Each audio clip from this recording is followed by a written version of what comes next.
The wind had a strange sound that morning, hollow, whistling through the empty spaces of the valley like it knew something was about to end. Cole Tanner stood beside the old barn, the same one his father built 40 years ago with bare hands and borrowed nails. It leaned slightly now, boards grey and splintered from time, roof sagging in the middle like a tired back. Behind him, 2 men from the county waited with sledgehammers and ropes, glancing at the horizon where the sun burned red behind the dust. One of them said, "You sure about this, Mr. Tanner? Once we start, she ain't coming back."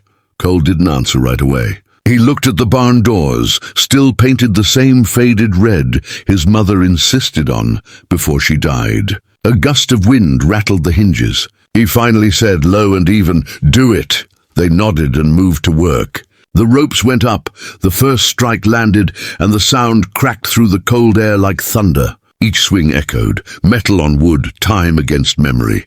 Cole stood there, boots planted in frozen dirt, jaw tight. He told himself it was just lumber, just nails and planks, but the truth sat deeper. Every board held something, laughter, sweat, the smell of hay in summer, the echo of his father's voice calling the horses in before a storm. He could still see that night clear as day. 17 years old. Rain pouring so hard it drowned the lantern light. His father had gone out to fix the roof, slipped, and never came down alive. The barn had carried that silence ever since. Folks said Cole changed after that, grew quieter, harder, built walls around himself the way others built fences. The land stayed in his name, but it never felt like his again. Now the county wanted the land cleared for a new road, and for once Cole didn't fight it. Maybe he thought tearing the barn down would tear out the ache with it, but as the roof gave its first groan and a cloud of dust burst out, something inside him shifted. He walked closer without realizing it, boots sinking into the cold mud. "Wait," he said, his voice barely cutting through the hammering. The men stopped, looking over. "We're taking it down," one said, confused. Cole nodded slowly. "Yeah," he muttered. "Just give me a minute."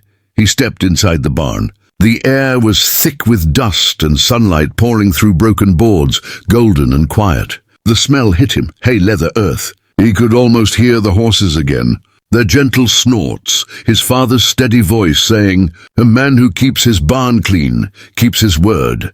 He ran his hand along a post, rough and splintered, and felt something tear loose inside him. Not sadness exactly, something older, heavier. The kind of grief that never leaves, it just changes shape. His fingers brushed against an old carving near the door. 2 initials burned into the wood with a branding iron, CT and JT, his father's and his. He remembered that day, the laughter, the smell of pine. His father saying, "So folks'll know this barn stands for both of us." Cole's throat tightened. He turned back toward the open doorway where the men waited. "Go on," he said finally. "Do it." When the first beam snapped, it sounded like a cry. Dust and straw filled the air, sunlight broke through in sharp angles, and Cole took a step back, covering his eyes. The ground trembled, and with a heavy, aching sound, the roof caved in. The men shouted, the last wall gave way, and then silence. Only the wind moved through the valley again. Cole just stood there. The barn was gone, reduced to a pile of broken boards and memories. For the first time, the land felt open bare, almost too big. He didn't move for a long time. One of the men came up beside him, wiping sweat from his brow. "You all right, Mr. Tanner?" Cole nodded once. "Yeah," he said quietly. "Just feels different." The man nodded, unsure what to say, and they started gathering tools. Cole stayed behind when they left. The sun had climbed higher, cutting through the cold haze. He walked among the wreckage, boots crunching on splinters and nails, and found one small thing left standing, the wooden post with the initials still burned into it. He knelt, brushed off the dust and whispered, "Guess we're still here, Pa." Then he stood, the wind tugging at his coat, and turned toward the open land beyond the hill. The valley stretched wide and empty, the kind of quiet that asked a man what he meant to do next. Cole Tanner took a breath that felt like his first in years and said to no one, "Maybe it's time to build something new." The next morning broke softer than most, a silver mist hugging the valley, frost clinging to the fence posts like old secrets. Cole Tanner stood on the porch with a mug of black coffee, staring at the ruins of what once was the heart of his land. Smoke from the chimney drifted upward, thin and lazy, but his eyes stayed on that heap of timber and iron. The barn's ghost was still there. He could feel it, the weight of everything he'd buried under work and silence. The kind of quiet that didn't bring peace, just distance.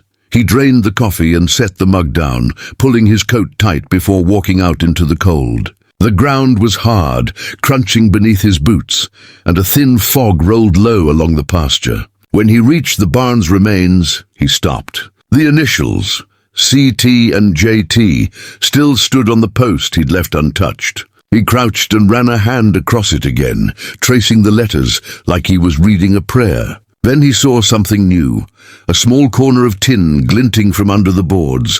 Curiosity tugged at him. He cleared the planks, coughing at the dust, and pulled out an old metal box covered in rust. It was small, no bigger than a lunch pail, but the weight of it made his chest tighten. He didn't remember burying anything. He carried it back to the porch, fetched a hammer, and pried it open. Inside, wrapped in oilcloth, were two things, a folded letter and a tarnished sheriff's badge.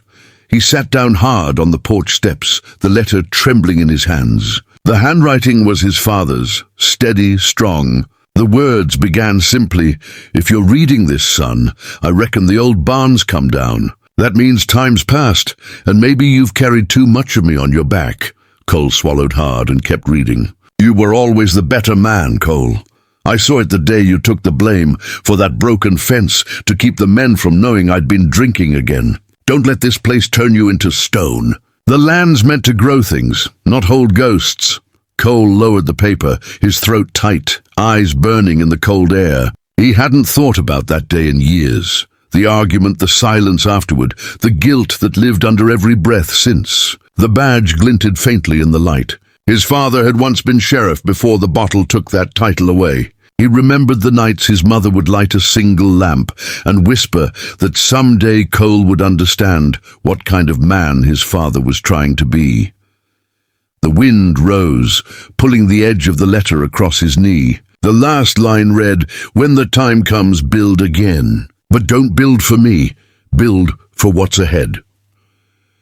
Cole sat there until the sun climbed high, the letter folded tight in his hand. He didn't cry, not exactly. But the years he'd carried in silence cracked like old ice, and something warmer began to move through him. He stood, looked out at the open stretch of land, and said quietly, "All right, Pa, I'll build again." The next week, the valley filled with sound, hammers, saws, men working in rhythm. Cole hired help from town, men who'd once written him off as the loner rancher who kept to himself. Word spread that Tanner was rebuilding, and for reasons they couldn't explain, folks wanted to help. Maybe it was curiosity, maybe respect, maybe both. By the second week, the foundation was down. It wasn't a barn this time, not exactly. It was smaller, closer to the house, with wide doors and a porch that faced the sunrise. The carpenter from town asked, "What do you make in Tanner?" "Looks like a bunkhouse." Cole just smiled faintly. "Call it a place for company," he said. When they finished, he stepped inside the new building. The smell of fresh pine filled the air, and sunlight spilled across the smooth floorboards. It was simple but strong, the kind of place a man could sit and talk, maybe share a meal instead of just whiskey and regret. For the first time in years, Cole felt like the land wasn't just his burden. It was his chance. That night, he lit a lantern and hung his father's badge by the door. The light flickered over it like fire on metal, and for a moment it almost felt like someone was standing beside him. The wind outside was calm now, not the cold kind that cuts through bone, but the quiet kind that carries spring's promise. Cole took a slow breath, leaned against the doorframe and whispered, "We're still here." The land didn't answer, but he didn't need it to. The silence felt different, not empty but alive.